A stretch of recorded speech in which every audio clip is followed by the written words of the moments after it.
Esto es Fotos y Libros. Historias de una pulsión escópica.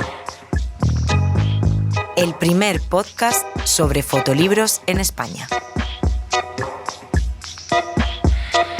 Seguro que en algún momento te has encontrado con un libro repleto de fotografías, que alguna vez ha caído en tus manos una publicación que no sabías bien cómo calificar, o que en tu estantería cuentas con un volumen o con varios al que vuelves una y otra vez para visitar de nuevo esas escenas fotografiadas, esos retratos, esas imágenes. La fotografía siempre se ha llevado bien con los soportes impresos, desde los álbumes familiares a los catálogos de exposiciones, de las postales a la prensa y las revistas. Y luego están los fotolibros, que parecen el punto de encuentro de todas estas tradiciones visuales. Aún no sabemos muy bien si son un formato, un género o un dispositivo. Lo que sí sabemos es que son difíciles de definir. Pero a nosotras, como a ti, nos gustan los fotolibros, nos emocionan, queremos coleccionarlos y nos hacen reflexionar. Y también nos generan muchas preguntas que no podemos resolver solas. Por eso, damos inicio con este episodio a un podcast que pretende reunir a algunas de las voces más relevantes de la historia de la fotografía contemporánea. Porque un fotolibro siempre es un trabajo colectivo y en buena medida va de transformar en secuencias de imágenes aquello que escuchamos en el mundo.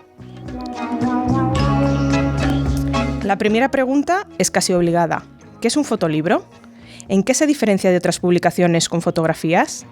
¿Por qué parece un objeto cultural difícil de definir? O incluso, ¿es posible acotar bien qué es y qué no es un fotolibro? Somos Nieves Limón y Marta Martín. Acompáñanos para responder estas y otras preguntas.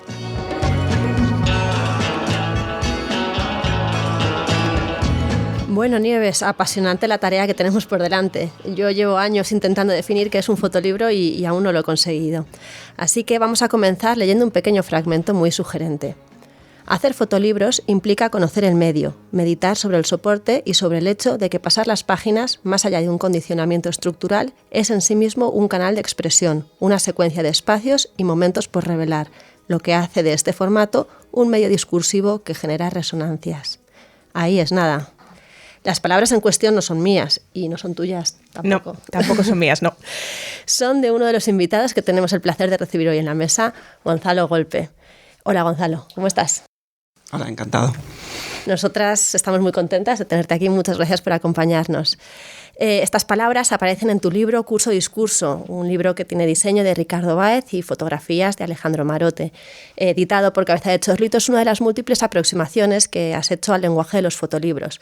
Gonzalo, además, es editor independiente, especialista en autoedición, narrativa visual y producción gráfica, y fue uno de los impulsores de la iniciativa Book in Progress cuando el interés por los fotolibros comenzaba a despertar. Además de esto y de dedicarse también a la docencia, es autor de otros libros fundamentales para entender el objeto fotolibro, como son Manifiesto Antitético, Atestado y When the Wind. Gonzalo, la primera pregunta no puede ser otra. ¿Crees que se puede definir qué es un fotolibro? Y en ese caso, ¿te animas a resolver ya el misterio?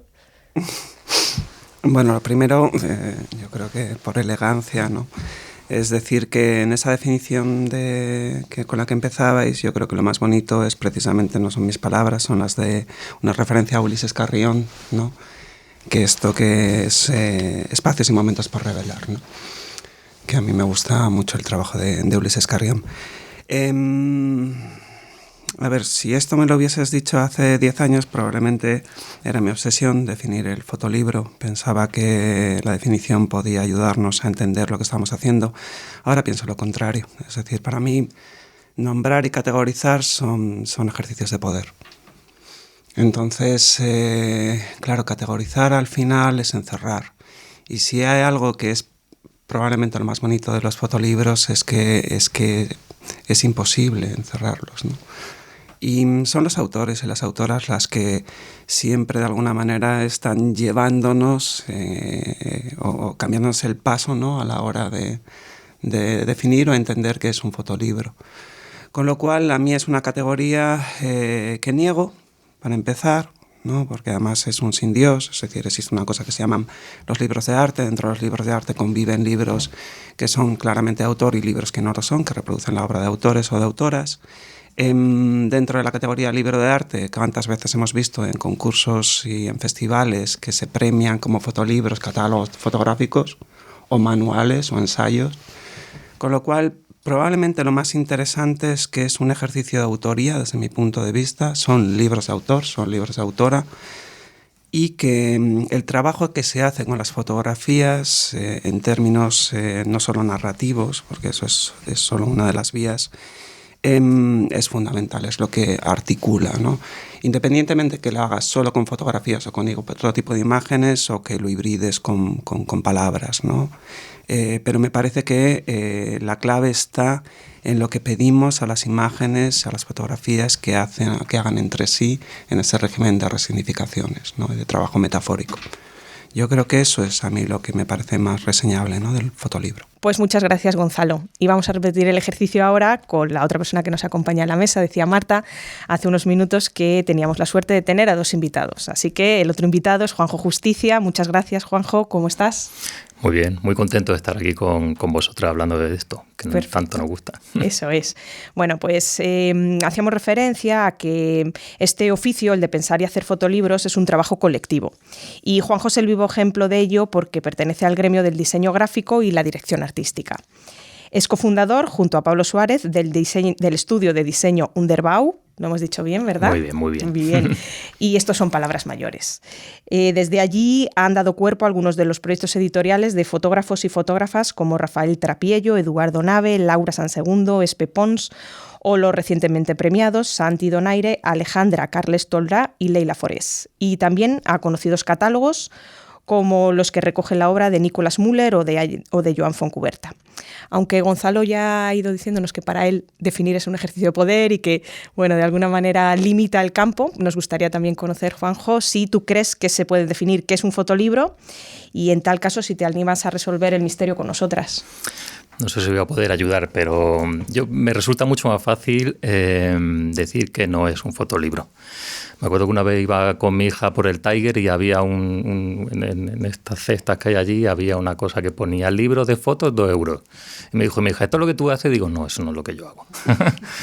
Entonces ya en mis clases lo que hacía siempre un poco era un poco poner los límites de lo que no era un fotolibro. Entonces, bueno, sí que hay cierta certeza de lo que no es, pues no es un catálogo de fotografía, no es un fanzine, no ese tipo de cosas.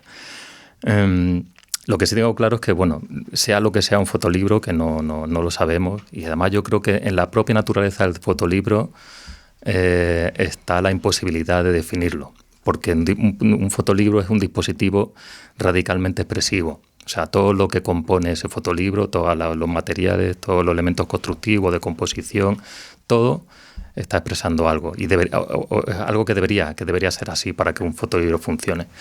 Entonces, bueno, yo lo único que he podido conseguir poner en común en la definición es eso, que es un dispositivo libérrimo y radicalmente expresivo. Qué bonito.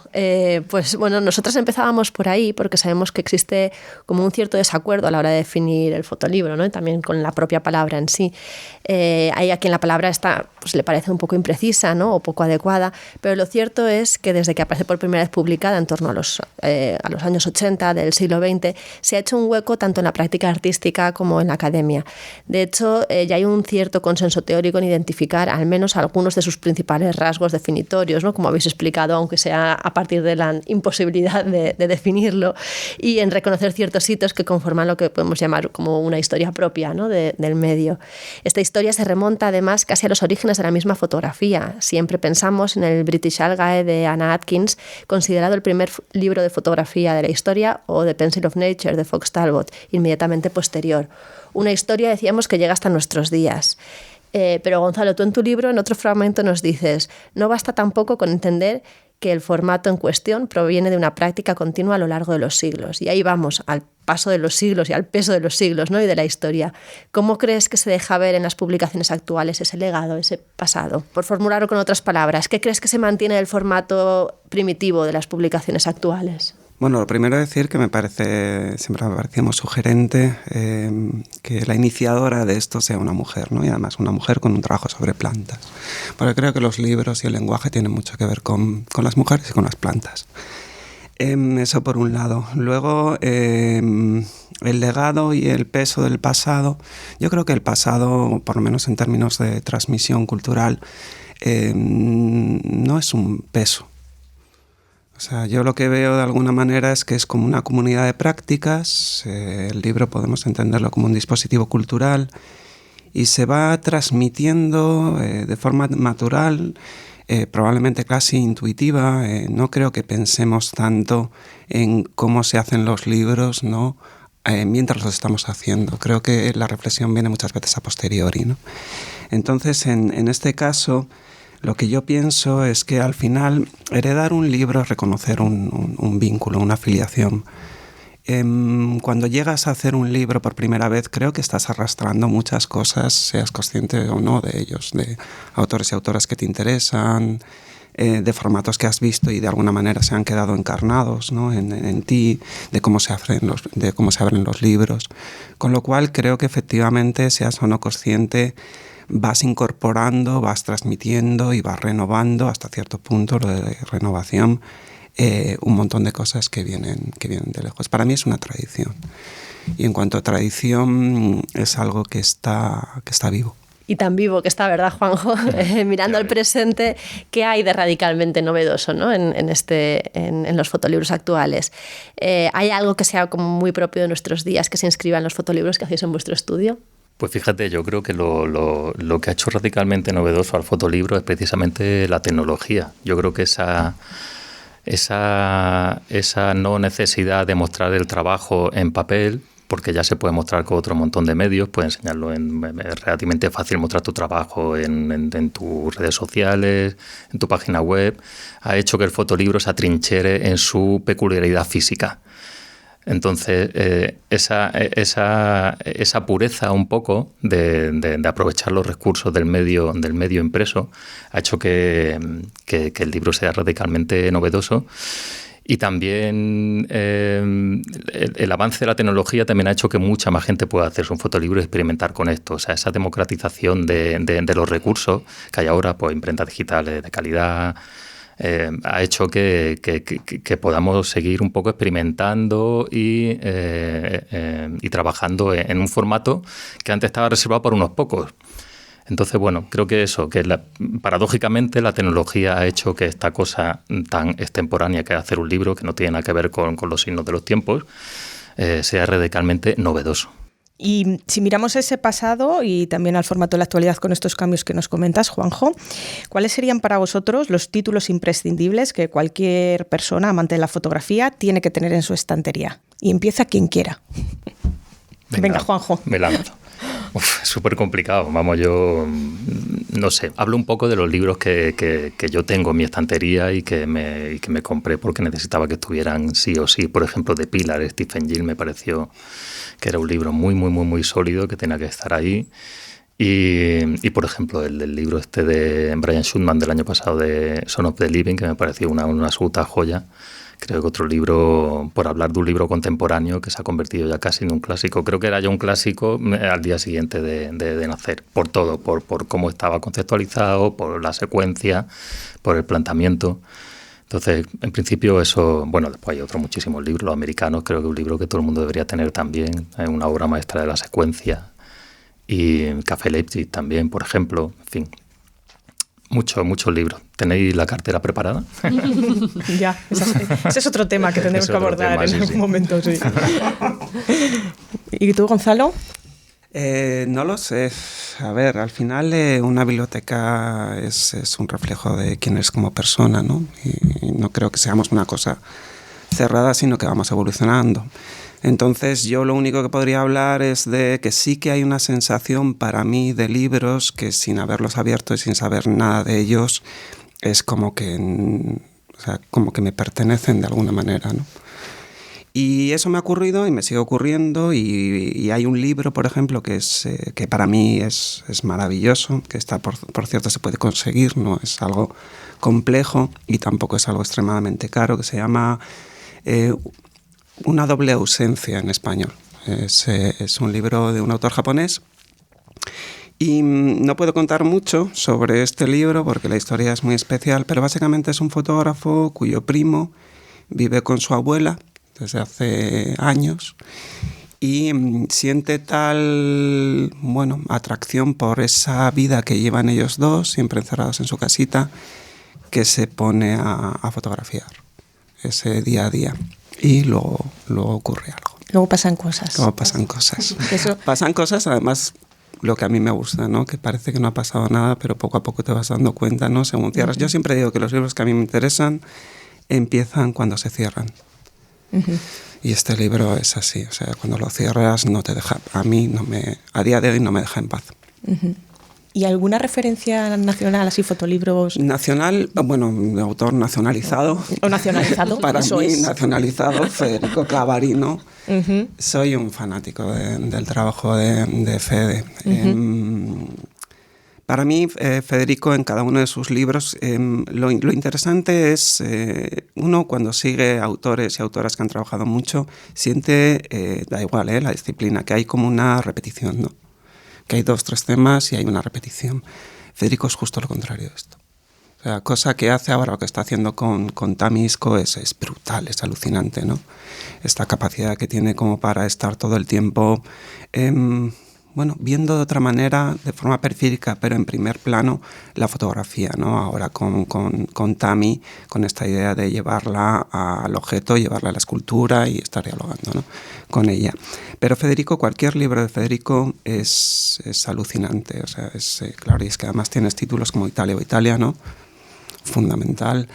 Pero yo me quedaría, de todos ellos, La Vertigine en Fiesta, ¿no? En su fanzine, me marcó muchísimo, pero yo me quedaría con De Castle. De Castle yo siempre lo pongo como un manual de secuenciación y de edición fotográfica de lo que podemos, o parece que podemos hacer con una secuencia fotográfica, y para mí es una clase magistral. Es brutal De Castle. Con lo cual yo subrayaría De Castle de Federico Clavarino, además publicado por Dalpine, ¿no? Por Sonia y Jos. Muy bien, pues Gonzalo, vamos ahora a preguntarte por tus publicaciones, ¿no? Que son casi siempre ensayos visuales que están a medio camino entre la reflexión y la creación. Pensamos, por ejemplo, en el Manifiesto Antitético o en el propio Curso Discurso. Incluso When the Wind también es una reflexión sobre los procesos de creación y esta construcción de los relatos, ¿no? Entonces, ¿tú crees que se puede hacer un fotolibro sin preguntarse por la naturaleza y los límites del dispositivo? Sí, más como me cito, ¿no? Yo pienso, o sea, al final, todo lo que es mi historia, que además está muy compartida con Juanjo desde el primer momento, o sea, pero desde el primer momento, llevamos 20 años. Qué mayores somos, Gonzalo, Voy a contar una anécdota que mucha gente no la sabe. Es el momento. Juanjo y yo nos conocimos, yo fui profe de Juanjo. Con lo cual a él le hace mucho más joven y a mí mucho más viejo. Pero pasó que en un máster, que yo no sé por qué estaba estudiando un máster Juanjo, porque evidentemente ya en aquel momento era Juanjo, el IED tenía un compromiso con unos antiguos alumnos y me pidió a mí que les diese una clase de producción gráfica, ¿no? Como un extra, para no vaya a ser que les pusiesen ahí un piquete, ¿no? En la puerta. Y yo fui un viernes y no vino nadie. No vino nadie, solo había una persona que era Juanjo. Y entonces yo a Juanjo le dije, oye, mira, Juanjo, como comprenderás, es un poco ridículo que nos quedemos aquí en esta aula.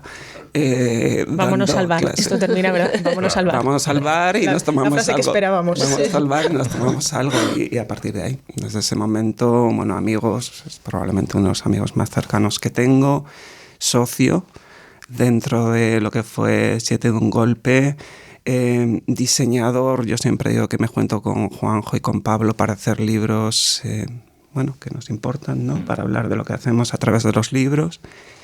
Y bueno, todo. O sea, paño de lágrimas, no sé. Entonces, sí, desde luego eso, ¿no? Pero básicamente lo que quería decir es que hicimos mucho cuando no teníamos códigos, ¿no? Que es propio del fotolibro español a partir de 2010. No teníamos nada. Lo inventamos, lo construimos a través de Book in Progress y del trabajo de mucha gente, pero no sabíamos realmente, bueno, algunos sí, como Fossi o como Julián, que sabían lo que eran los fotolibros, no sabían hacer libros, ¿no? Pero yo creo que fue a posteriori, es decir, fue a posteriori donde yo tuve la necesidad como profesor de entender cómo es posible que hayamos hecho todo esto, que esto funcione y no sabemos cómo lo hacemos y además muy probablemente no se puede explicar. ¿Cómo me pongo a explicarlo? Por eso elegí lo poético. Yo no soy académico, entonces lo académico de alguna manera es una forma de entrarle a las cosas que es mucho más cerrada, mucho más taxonómica, mucho más categórica. En cambio lo poético lo deja suspendido en un punto donde es el lector o la lectora la que interpreta. Entonces es una forma en la que yo explico pues edición y ahora, que es algo que he estado negándome mucho, por miedo y por incapacidad, estoy empezando a entrarle a lo que es el tema más complicado, desde mi punto de vista, en todos los términos, en relación con la fotografía, que es la secuenciación fotográfica. Entender qué es y cómo funciona la secuenciación fotográfica es fascinante, pero también es aterrador, ¿no? Pues yo creo, Gonzalo, que Manifiesto Antitético tiene muchas de esas cosas que comentabas, ¿no? De esa parte poética. De hecho, comienza precisamente recordando a los árboles que mueren para hacer libros, ¿no? Y dice así: este fotolibro que ahora sostengo, que podría ser uno en concreto o tal vez tratarse de una abstracción retórica, tiene el peso de incontables árboles, nació de la muerte de un sinnúmero de seres en los que nadie piensa, ni más ni menos, ¿no? Cada vez que digo esto en clase, claro, cuando doy clase de fotolibros, ¿sí? La gente piensa que les voy a enseñar a hacer fotolibros y quieren hacer fotolibros. Entonces, cuando empiezo hablando de árboles muertos, las caras de la gente son... Yo no he venido aquí a esto. Claro, este tipo acaba de... A cosas bonitas, claro, ¿no? Yo me voy a mi casa y que voy a hacer un libro, ¿no? Pero yo lo digo desde un punto de vista de hacernos responsables, ¿no? Es decir, a mí nunca me han hecho esta pregunta. Fui yo el que en Palermo, en una imprenta de referencia para mí, una imprenta amiga, pues me puse a preguntar, ¿no? Me puse a preguntar pues cuántas toneladas de papel se necesitan para hacer esto, cuánto se gasta simplemente entonando la máquina, qué se hace luego con el papel, y llegué a la conclusión que efectivamente, una conclusión informada, que eran pues del orden de 30, y para un libro tipo 17×24 con unas 90 y tantas páginas y demás, en una tirada pues de 500 ejemplares se necesitaban 30 y pico árboles. Y no eran árboles de estos que se plantan para eso, ¿no? Eran producto de la deforestación. Entonces, claro, estos árboles tienen probablemente más años que tú en el momento que estás haciendo el libro, y está muy bien que preguntes a ver si tiene FSC, esto de que no tiene cloro, pero no nos olvidemos que son seres vivos, sabemos que son seres sensibles, sabemos que son seres que cuidan de lo que tienen alrededor. Entonces, por un lado, yo les hago, si vas a manchar papel, que ¿vale? Merezca la pena. Hazte responsable. O sea, reconoce tu propia mancha, eso por un lado. Y por el otro lado también pensemos que es lo que les digo, ¿no? Como contrapunto, cada vez que vas al baño, matas muchos más libros y no eres consciente de más árboles y no eres consciente de ellos. Con lo cual, probablemente una segunda vida que ofrece el libro y el libro de autor o de autora, ¿no? a ese árbol, ¿no? Pues no es lo mismo que lo que se gasta, por ejemplo, en papel higiénico o en toallitas. Bueno, esa cita yo creo que sí que nos hacía también pensar a Marta y a mí, pues algunas de las cosas que has señalado, ¿no? Justo ahí vamos, a ese concepto tan experiencial que tenéis vosotros de entender qué son los fotolibros, o al menos así lo pensábamos, ¿no? En varias ocasiones habéis hablado de lo que implica trabajar con algunas materias. Decía Gonzalo, con el papel, también con las tintas, con la tapa del propio libro, ¿no?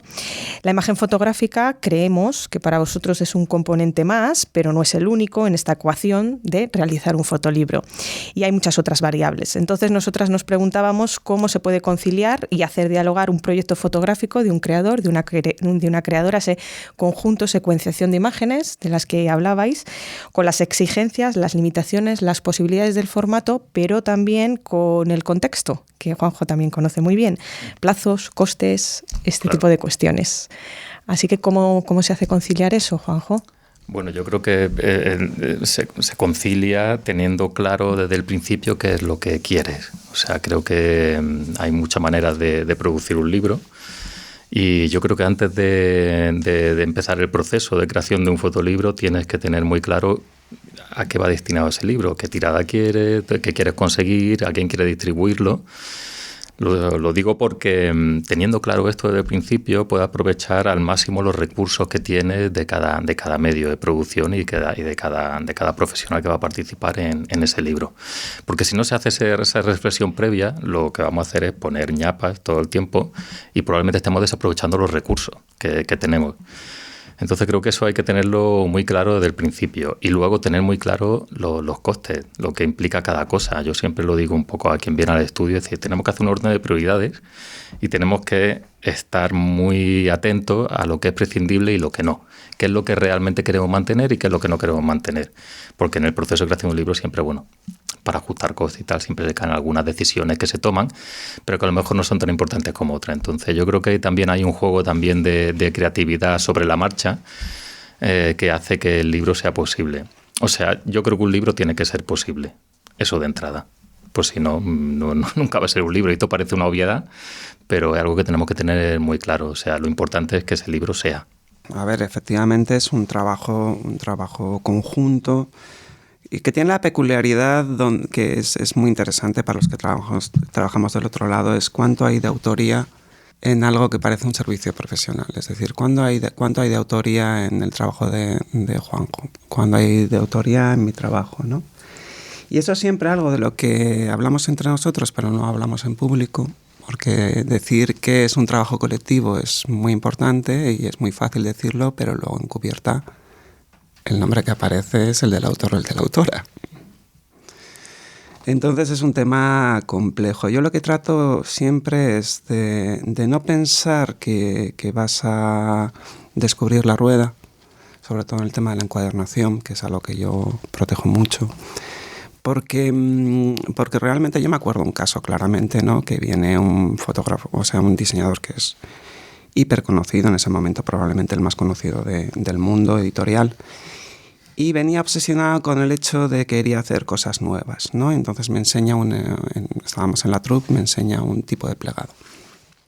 Y claro, hay un momento en el que tú dices, qué necesidad, ¿no? De pensar que estamos inventando la rueda en relación con el papel y los plegados. Entonces agarré justo un libro que tenía de Joaquín Gallego de plegados japoneses y chinos y le ensayé no su plegado, sino 14 tipos de plegados diferentes hechos probablemente hace 1000 años. Entonces, eso es lo que hablábamos de tradición, ¿no? También entender que lo más bonito de los libros, desde mi punto de vista, en términos de producción, son los límites y negociar con los límites para poder hacerlo posible y darte cuenta de hasta qué punto los límites son continuamente traspasados, ¿no? Y además de forma bastante natural, ¿no? Eso por un lado. Y por el otro lado, que los autores y las autoras asuman también que cuando dicen que es un trabajo colectivo, la autoría, y esto es polémico, la autoría muy probablemente, aunque nosotros no necesitemos acabar, ¿no? En esas cubiertas, es también colectiva. Esto que estás diciendo es muy importante también, que tendremos, ¿no?, que abordar en más capítulos. Sí. Nos lo anotamos. Es una de las cosas que nos anotamos, desde luego. Tomamos nota para explorarlo también, pues con otros invitados. Bueno, vosotros con vuestra experiencia, ¿no?, que tenéis haciendo fotolibros, probablemente hayan pasado como muchos ejemplares, ¿no?, y muchos referentes. Ahora nos interesa dar un poco de espacio a aquellos títulos quizá que sean menos conocidos. Entonces, ¿recordáis algún fotolibro que haya pasado algo desapercibido, que por alguna cuestión especial queréis reivindicar hoy aquí? Pues yo tengo un par que hicimos, de hecho, en el estudio, que son libros que les tengo mucho cariño. 2 o 3 libros. Uno es La tierra baldía de Fernando Puche, que es un libro, me encantan los libros pequeñitos y muy recogiditos. Y fue una de mis alegrías del año. Y pues pasa que un libro muy pequeñito a todos los niveles. Y creo que ese tipo de libros pasan desapercibidos un poco por el ruido, ¿no?, que hay alrededor. Y bueno, está ahí, yo creo que lleva su recorrido, pero bueno, me pareció raro que no tuviera un poco más de predicamento. Y otro libro es de Sebastián Bruno, Dolo y Quebrantos, el primero, porque el segundo sí que tuvo bastante repercusión, pero yo recuerdo que cuando recibí ese primer libro me pareció una brutalidad, porque es un fotógrafo infinito, este chico. Y sí, de hecho estábamos todos muy emocionados, la editorial, Mos, Israel, todos estábamos muy contentos con el libro y también tuvo como una salida como muy silente y también me resulta como raro. Otro libro también es el de Cristóbal Lara, que es el de Billy Hart, sí. que hicimos juntos, el de Algo ahí, que era un poco marcianada. Para Kawaii. Para Kawaii. Y, muy marcianada. Muy marcianada, pero yo la sensación que tuve cuando lo recibí de imprenta es que el libro era redondo, ¿no? Era justo lo que queríamos, que era un cuadrado negro. Ya, no era otra cosa. Y era un libro, bueno, también es un libro muy sugerente, ¿sabes? O sea, juega mucho a la sugerencia y también entiendo que ese tipo de discursos son... Es muy difícil que ese tipo de discursos abran hueco en todo el mercado editorial porque necesitan de distancia, de contemplación y eso es un lujo ahora que no tenemos ahora en general. Entonces, bueno, yo confío en que el tiempo ponga a ese libro en su lugar. Y muy filosófico, ¿no? Exactamente. Es muy filosófico, muy lingüístico, es muy interesante. A mí me cuesta un poco esto de los happy few porque realmente la mayoría de los libros pasan desapercibidos. Son muy pocos los que realmente, proporcionalmente, encuentran su lugar, ¿no? Esta idea de los happy few. Para mí, yo siempre y con los años me he dado cuenta de que hay un libro en la historia del fotolibro español que es de los más influyentes, tanto la autora como su forma de fotografiar, como su forma de posicionarse y de controlar los tiempos, como el libro, que es Edén de Bernardita Morelo. Berni me parece, yo lo siento como profesor, sobre todo en ellas, siento que es una influencia para muchísimas autoras, que igual no es tan evidente, es evidente para nosotros, ¿no? Cuando tutorizo, enseguida es un nombre que sale, pero lo que hizo Berni con Edén, ¿no? Y con Eloy Jimeno, ¿no? En ese libro es maravilloso. Es maravilloso, es atrevido, es valiente. Luego lo que hizo en la adaptación de la exposición, los enmarcados que hizo en línea continua, es impresionante. Y luego siempre controlando ella los tiempos, porque Berni desde 2013, 2014, medio blank paper estaba presionándola para que hiciese un libro y ella era quien controlaba los tiempos. Tiene una forma de fotografiar absolutamente personal, descarnada, sensible. Y luego cuando se pone a hacer fotolibros se toma el tiempo que ella cree que necesita. Con lo cual, para mí, sin lugar a dudas, es una referencia. Yo siempre pensé que a mí me hubiese encantado hacer, porque a mí me gustan mucho los dúos, comisariar una exposición, siempre que pudiese controlarle, a Berni con Alberto García Alix. Me parece que sería muy divertido hacer una exposición de ese tipo con estos dos. Pero bueno, para mí Berni y para mí Edén, yo diría. Pues ahí dejamos esta idea, también. Si alguien está escuchando. Sí, bueno, y decíais que lo importante es que al final los libros lleguen a ser, ¿no? Que acaben, ¿no? Los procesos y que se materialicen, también que encuentren su lugar, ¿no? Que acaben, aunque quizá el lugar es las manos de cada uno de los lectores, ¿no? Que después lo recogerá y hará de ese libro, lo hará suyo, ¿no? De algún modo. Pero también, bueno, gran parte de vuestro trabajo consiste en acompañar a estos fotógrafos y fotógrafas, a veces, como decías, como un servicio o como un coautor, ¿no? En cada medida. Y como editor o como diseñador, probablemente pasen por vuestras manos también proyectos que no llegan a ser, ¿no? Entonces vamos a dedicar también un pequeño espacio a esos libros que no llegan a culminar, ¿no? En una publicación que no llegan a ser. ¿Qué determina que un fotolibro salga adelante? ¿Se quedan muchos a las puertas de la publicación? ¿Por qué ocurre a veces? No creas que se quedan demasiados libros en el cajón, ¿eh? Yo siempre le digo a los autores que cada libro tiene su tiempo y encontrará su manera de salir. A veces simplemente tiene que ver con el tiempo que se vive, o sea, que no hay una sensibilidad proclive a ese libro y de repente cambian los signos y de repente ese libro encuentra su lugar.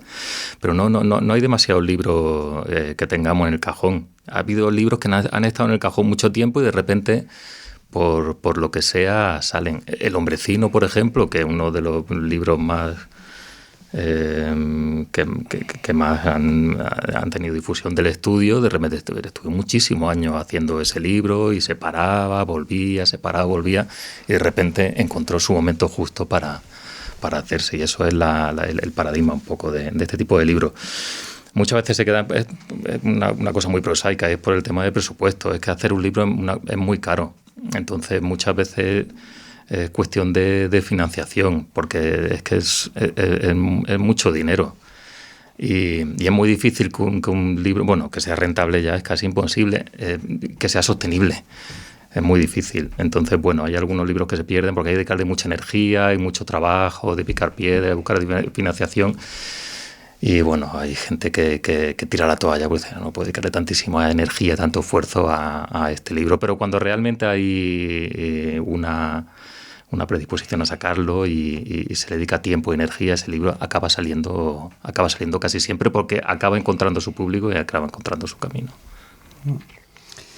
Sí, a ver, yo creo que también depende mucho de... A ver, para empezar, no es lo mismo, lamentablemente, como sabemos, ser hombre que ser mujer, ¿no? En el caso de los fotolibros, por mucho que se hayan puesto las pilas algunas editoriales, seguimos teniendo que en los sellos editoriales antes era un 3% de mujeres publicadas, luego un 5, un 6%, con lo cual lo que está claro es que es mucho más difícil publicar un libro siendo mujer que siendo hombre, eso para empezar, ¿no? Y luego en un segundo término, yo diría que, y aquí voy a hacerle una jugada a Miren, que a veces nos olvidamos que Miren es autora, ¿no? Como está en todas partes y se multiplica, yo siempre la llamo Panzer. Tenemos que coger la costumbre de decir los apellidos, porque aquí, Miren, como estamos tan a gusto, Miren hemos dicho Pastor, Fossi, Julián, Miren Pastor, ¿no? Pero bueno, luego lo referenciaremos todo. Sí, Miren Pastor. Que está en todas partes y que está mirándonos a través del cristal. Se va a poner nerviosa, pero yo me acuerdo con su primer libro, cuando nos juntamos a hacer con Alberto, que fue muy divertido hacer ese libro, porque era una locura ese libro, ¿no? Tenía que funcionar en pared y a la vez tenía que funcionar como libro, ¿no? Y luego además es el único libro que se vende, yo creo, más de 2 en 2 que de 1 en 1, que es una marcianada esto. Yo me acuerdo con Miren, que no tenía un chavo, que me dice, bueno, me iba a comprar una moto, de hecho, le iba a pedir al banco dinero para comprarme una moto, en lugar de comprarme una moto, me hago el libro y luego vendiendo el libro recupero el dinero y me compro la moto. Y yo cuando lo escuché dije, bueno, y al final es lo que hizo. O sea que, y ahora tiene libro y moto. Y luego tiene libros, lo que no sé es si tiene motos. Pero a veces de la sencillez de una idea como esa, ¿no? Y este punto práctico, pues efectivamente surgen, ¿no? Los libros. Y bueno, Miren es un ejemplo de esto, ¿no? De no aceptar límites y de multiplicarse, ¿no? Esta anécdota también simpática, yo creo que nos da también esperanzas para mirar al futuro. Queríamos cerrar esta conversación preguntándoos a ver qué creéis, si esta es una buena época para crear y publicar fotolibros. No queremos indicar la dirección de vuestra respuesta, pero queremos terminar con esperanzas. Sí, hombre. Pues yo creo que más que ser una buena época, creo que es una época que debe ser buena para crear fotolibro, porque un libro es un acto de resistencia, o sea, porque habla de otro tipo de procesos, porque habla de otro tipo de tiempo, y creo que meterse en un proceso de creación de un fotolibro creo que enseña muchas cosas y me parece que eso, que es un acto de resistencia, o sea, me pasa mucho cuando llega la gente al estudio y te dice... Bueno, pues te llegan, por ejemplo, en junio, te dice, oye, yo quiero un libro antes de verano. Digo, no. Esto no se hace así. Digo, esto no va con estos tiempos. O sea, hay un mes en el que el libro desaparece en la imprenta y vuelve al mes siguiente transformado en libro, como una mariposa. Entonces, claro, son tiempos que no manejamos en estos días de locura y de control Z. Y otra cosa que tampoco se puede deshacer. Cuando envía un libro a imprenta no hay correcciones posibles. Entonces, bueno, también te educa en un montón de procesos que parecen como arcaicos, extemporáneos, como decía antes, y me parece que es muy sano. Vamos, de hecho, conseguir que alguien se separe de la pantalla un ratico y se siente en una butaca a tocar un libro en papel, me parece ya que es un acto de rebeldía brutal y hay que reivindicarlo, y creo que es el tiempo de hacer fotolibro ahora mismo, más que nunca. Sí, yo también pienso que todo lo que tenga que ver con lo analógico hoy en día es absolutamente fundamental, y efectivamente es un acto de resistencia, ¿no? en relación con el mundo que vivimos, ¿no? De pantallas, y peor todavía con el tema de la inteligencia artificial, ¿no? Entonces, desde mi punto de vista, yo diría que sí, sin lugar a dudas, es un buen momento, pero también desplazaría un poco el punto de atención, ¿no? Diría que lo que hace exclusivo a un libro no es acabar siendo un happy few y que te publique una editorial de prestigio. Yo creo que los fotolibros se pueden hacer también para una persona y ser un ejemplar único. Se puede hacer para una familia, se puede hacer para tu pareja, se puede hacer para una comunidad. Y no necesitan estar publicados y estar avalados por un sello editorial para que sean libros ni para que funcionen como libros. Con lo cual yo lo que diría, que siempre he sido un defensor de la autopublicación y sobre todo de la intimidad, ¿no? De ese núcleo de intimidad que es la lectura, diría que hagamos también libros simplemente por el proceso de leerlos, que hacer un libro para una sola persona, desde mi punto de vista, es un gesto de amor maravilloso. Y que hacer libros también para simplemente darte a ti el placer de poder hacer síntesis y darte cuenta de que igual pues no estás tan perdido, porque los libros lo bueno que tienen, lo bonito que tienen y lo malo es que permanecen. Entonces poder reconstruir tu vida a través de hitos que son libros, ¿no? Es algo que te centra de alguna manera, ¿no? Y yo creo que eso, creo que simplemente pensar que no todos los libros tienen que acabar en librerías, distribuidos internacionalmente, premiados y siendo happy fews, ¿no? Hay muchas razones para hacer libros y muchas formas de acercarse a ellos. Bueno, pues con estas palabras que creo que abren todavía más el campo, ¿no?, de lo que puede ser un fotolibro, nos dan un poquito de esperanza también. Terminamos ya este primer episodio que he intentado abrir el camino y trazar las líneas principales, ¿no?, para pensar esta fértil relación entre la fotografía, las páginas, ¿no?, el soporte impreso, la encuadernación y el libro. Muchas gracias a ambos. Seguiremos con muy de cerca todo vuestro trabajo, vuestras publicaciones, vuestros proyectos. Ya lo hacíamos, pero bueno, ahora más, aún si podemos. Qué gusto compartir estos minutos con vosotros. Y para todas las personas que nos acompañan, queremos recordaros que las referencias que hemos dado en este episodio estarán recopiladas en la web de Fiebre Photobook, porque este podcast, como si fuera un fotolibro, es para que lo escuches, lo leas y lo mires fuerte.